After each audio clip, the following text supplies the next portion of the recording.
Pro boxing fans here with Frank Smith here in Liverpool for another fight week.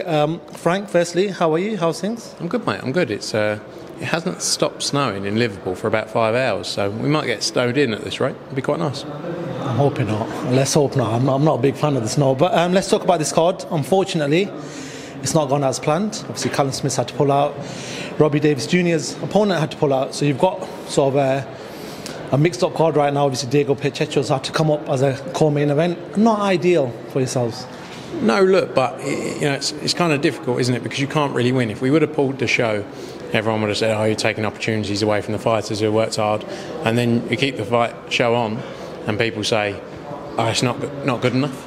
So, I think Robbie Davis Jr. against Liam Parrow was a great fight. Shame what happened there. Again, the focus was get a new fight. I think it's going to be an entertaining fight with Foley.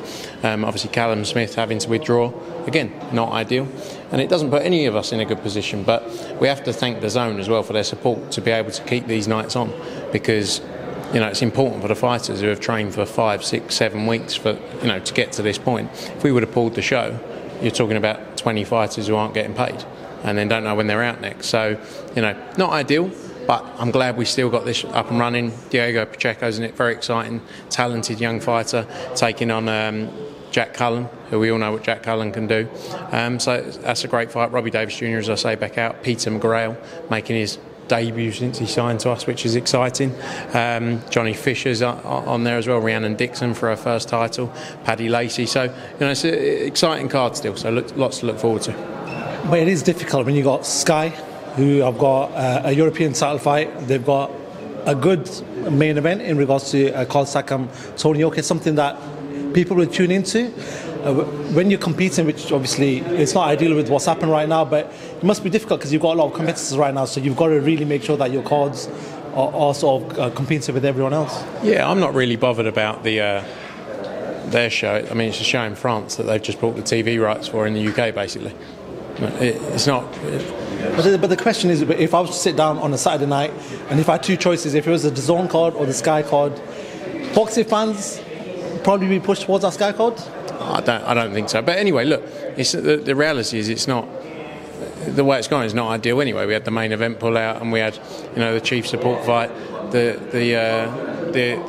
original opponent pull out. Not ideal. But again, we have to I think we still got some great talent on the card that people are excited to see, and some big fights. And like I say, we have to deliver for our commitments with our fighters and make sure they get out. I know quite a few fighters have sold a lot of tickets. Johnny Fisher's telling me he sold about 800. Quite a few fighters have done, so it's obviously a good job that you've kept it on just for them. In regards to fights that are going to be announced, John Ryder, Canelo. I was speaking to Kevin Mitchell there just then. He sort of said, listen, we're sort of ready, we're sort of training up for him. When can we expect that to be announced? Very soon. I think we're a couple of days away from now getting that all together. Massive opportunity for John Ryder going to Mexico. Canelo Alvarez, superstar of the sport, and very soon you'll see something on that. Katie Taylor, Chantal Cameron, something that we didn't expect, but fantastic fight if it comes off. Any closer to making that fight? We're working hard to try and make that a possibility. It's a great fight. It's a fight Chantal Cameron's wanted for a long, long time. So, hopefully we can get that over the line. Obviously, Frank, I've got to talk to you about probably the biggest news this week. Conor Benn appearing in front of cameras again with Piers Morgan. A couple of questions I wanted to ask you about that. First of all, Simon Jordan and other people in the industry are saying maybe that wasn't the best move for him to come in front of the cameras, especially with someone like Piers Morgan. And get questioned the way he did. It didn't seem like he had certain answers when he was questioned. Do you feel like he was badly advised, as Simon was saying? I got to be honest, I've been travelling around a lot, so I saw snippets of the various bits from where I've been away. I think one thing to bear in mind with Conor Benn is he's a young, emotional character, so he wears his heart on his sleeve, and none of us can really imagine what he's been through over the last 5 months. So maybe it's not always the perfect answers, and the way he's dealt with it maybe is not always how other people would deal with it, but none of us can actually imagine what it's been like to be in that position of this public perception of what we all know he's been through. So do I think it was ideal? I think it would have been hard. Any interview is going to be hard.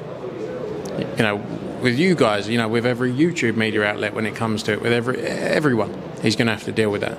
And I think you have to take into account what he's been through to get to this point also. From what Simon's saying and other people are saying is obviously the main question, and a lot of questions arising around this situation is that Conor is refusing to sit in front of the British Boxing Board of Control, and Simon was saying that if you had sent a fighter onto there and his team should have advised him better on what answer to give, it seemed like he was going back and forth with the answer for that question. Carl Froch is now saying he needs to show the board a lot more respect and sit in front of them for a hearing. Do you agree with Carl that maybe for some clarity on this whole situation that Conor does need to sit in front of the board and sit in that hearing? But the key is the British Boxing Board of Control had no basis. Those tests weren't done by the British Boxing Board of Control. Every test that Conor Benn had with the British Boxing Board of Control, he passed. The people who put together the testing which he failed, he's been through the process. Independent medical teams have been through the process, reviewed all of that, and come to a conclusion. I'm not a specialist in that field. It's not my place. It's not my place. I can't talk to you in any detail about it all because it's not what I do. The British Boxing Board of Control, people don't understand the way they dealt with certain things around Conor Benn, the misdemeanor charge, things around around it all. They would leave a sour taste in anyone's mouth, the way that, trying to fine him before actually he's had any sort of real hearing. I can understand his position with the British Boxing Board of Control. They've never in the past taken a VADA test or made a view on a test outside of their own UCAD testing body. So what's the difference here with Conor Benn? And he has dealt with it with the people who are ultimately there to put these measures in place. He's dealt with it with them. He's been cleared by them. Yeah, but he's been cleared by a sanctioning body, not by the government. They put the testing in place. Yeah, but even then, it's like going in front. It's like what people. No, I'm not going to argue. I'm not going to. It's a debate, but people are saying online that it's like going in front of. Like you're a footballer, you've got to maybe stand in front of UEFA at some point for some sort of misconduct that you've done. You'd have to go to the FA. They're the governing board. You'd have to stand in front of them. You get a fine. Is it not the same thing? No, because the WBC put that testing in place. If it wasn't for them, the test, it wouldn't be there. So they have to then, if they're the one, like if I go out and create something tomorrow and say as part of this you have to do X, Y, Z, and if you fail it, it's up to me what I decide to do. That's the WBC's call. So he's dealt with that. He could have the other thing he could have boxed straight away. Bear in mind this has been a 5-month process. He could have gone and boxed the Sunday after if he wanted to, somewhere in the world. His focus was always to clear his name. It's always been his focus, first and foremost. And if he spent so much time, energy, money on this that if he wasn't doing it the right way, he wouldn't have bothered doing everything he's done. He's done it the right way via the WBC because the board didn't do the testing. If it was a UCAD test and he had a hearing with the board and UCAD, then that would be understandable. The WBC wouldn't be involved. But this was a WBC test. 100%, I agree with that. But in part of that interview at the start, he's saying he wants to prove his innocence. It's all about integrity. Then when he's asked about the British Boxing Board of Control, he goes, they can do one. So it was because it's like the way they've handled certain things around him. It would leave a sour taste in your mouth if it was you about another matter, and you wouldn't want to deal with them. That is the reality of what's happened. And by trying to fine him £50,000. Like, how's that help benefiting a person's career who hasn't been proven innocent or guilty at that point? He's just lost all his money because the fight hasn't happened. So then you're going to fine him £50,000 without actually giving him the opportunity to go, like, what are you doing here? So that sets something in your mind. Like, is there? I'm not saying, but that they've sort of set it off at that in his mind that he's not going to get a fair crack with it as well. But the WBC, like the other thing I said previously was, the WBC wouldn't have cleared Conor Benn if he shouldn't have been cleared, because it doesn't benefit them in any way. Like, let's be honest with the reality. If they would have, they've gone away, specialist advice. It's not just someone sitting there going, no, okay. It's specialist advisors who do this day in, day out, who understand it better than you or me. I don't understand it. They've come to a conclusion. So, we have to accept that there's specialists in this field that have come to a conclusion to clear Conor Benn. And why have they done that? Because they believe he should be cleared. Because of the evidence. Just because of what's in front of them. Like, I can't. I'm not in a position to say, no, you're wrong, you're right. And I think that's the difficult part as well.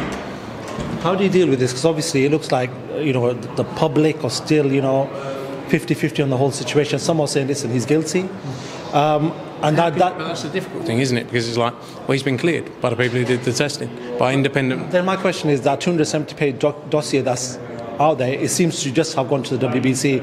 If it was to present it publicly, if it was presented to the British Boxing Board of Control, maybe it'd give everyone a bit more clarity. Maybe there'll be a more positive outcome with all of this. Maybe. Again, I'm not a specialist. We haven't really been heavily involved in because of his legal position and because of the people involved. But he's employed specialists who understand this world. Again, that's not my world. I'm not an expert in doping, so I can't give you complete answers, and I can't tell you the reasons why, what may be in there needs to be kept confidential. There'll be ongoing investigations with the labs themselves as well around certain things. So I think there's so much still going on, and essentially he has been cleared, but people just aren't accepting that. From that interview, though, there was a very emotional part of it where he's talked about suicide. And regardless of the situation, you don't want no human being, forget a sports star, any human, you don't want your neighbour to go through anything like this. Is there anything we can put into place for fighters? Not just this situation, but after boxing, a lot of fighters we've seen Kell Brook, who had talked about being lost in the game. Can there be something put in place for fighters who are going through some mental health problems? Yeah, look, I think there's various charities out there, That's like I say, no one can understand what these last 5-6 months have been like for him. Never been in those shoes. To go through that everywhere you go, people looking at you. So, that's where you have to also have an element of, like, look at him going, he's a 25-year-old kid who basically everyone has a view on now. And the unfortunate reality is a lot of people will continue to have that view regardless of where, he's been cleared, but people still have that perception. But yeah, I think there's a lot more that can be done by people involved in the sport. I think because it's not centralised, the sport, that makes it a bit more difficult. But I think there is a lot more that can be done to help fighters. And I was talking about earlier, like after they retire, to stay in the sport, because it's hard when you train every day, with so much dedication, and then the next day it's just gone.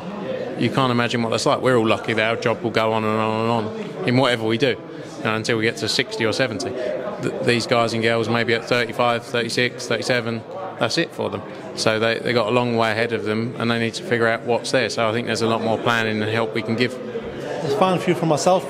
Looks like Tyson Fury, Alexander Usyk isn't going to happen. It's a big shame for boxing fans. It seems like we've been disappointed with fights in the past. Last year we were very close to a possible Fury AJ fight happening. Nothing happened there. Spence Crawford's not happened. Just a shame for boxing fans in general. Yeah. I mean, I'm not really surprised. I think it could have been done quite easily, but it's what it is. It's a shame. It's a shame because it's a massive fight out there. Everyone wanted to see the undisputed heavyweight championship of the world, and sometimes you have to give up in order to make these big fights. We've done it many times with other fighters before. In order to make the biggest fights, you have to just take away a bit of pride, ego, or whatever you think, whether you think you're the commercially worth X%, and just make it happen. So it's a shame if it doesn't happen. It does. If that does happen, it looks like mandatories will have to be for certain belts will get split. May put Anthony Joshua in a position by the end of the year to maybe face somebody like Deontay Wilder, maybe in Saudi for one of the belts. Is that something that you guys may start anticipating and start getting the ball rolling for? Yeah, look, it's a massive fight, the Deontay Wilder fight. It's a fight we'd love for the end of the year. And yeah, as you say, the belts, there's lots of, you've got the WBA, IBF, WBO mandatories all due. WBC, there's a final eliminator obviously between Wilder and Ruiz. I don't know whether that's happening or not, but yeah, it's going to be an interesting time for the division, and I think both Usyk and Fury are going to have to fight quite soon anyway. finally, yesterday we saw the press conference between Gervonta Davis and Ryan Garcia. Great fight. I've been talking about the disappointments of boxing. That's definitely one of the positives that's happening this year. Hopefully they get into the ring and there's no injuries. But break that down for me, Frank. How do you see that fight playing out? I liked Tank's pink jacket. That was the first thing I took from the press, and his timekeeping as well. I think it's a great fight, as you say. It's good that everyone has come together. You know, PBC, Golden Boy, DAZN, Showtime to make that fight, and it's good that a fight of that magnitude's got over the line, because we need those types of fights every year. So good to see them all working together to make that happen. How do I see it going? Ryan Garcia. Interesting. What, knockout points? Who knows? I just think Ryan Garcia. Frank Smith, always a pleasure talking to yourself. Thank you very much for giving us a good amount of time, and good luck with the show on Saturday night. Will be about, so we'll definitely talk in the future. Thank you very much.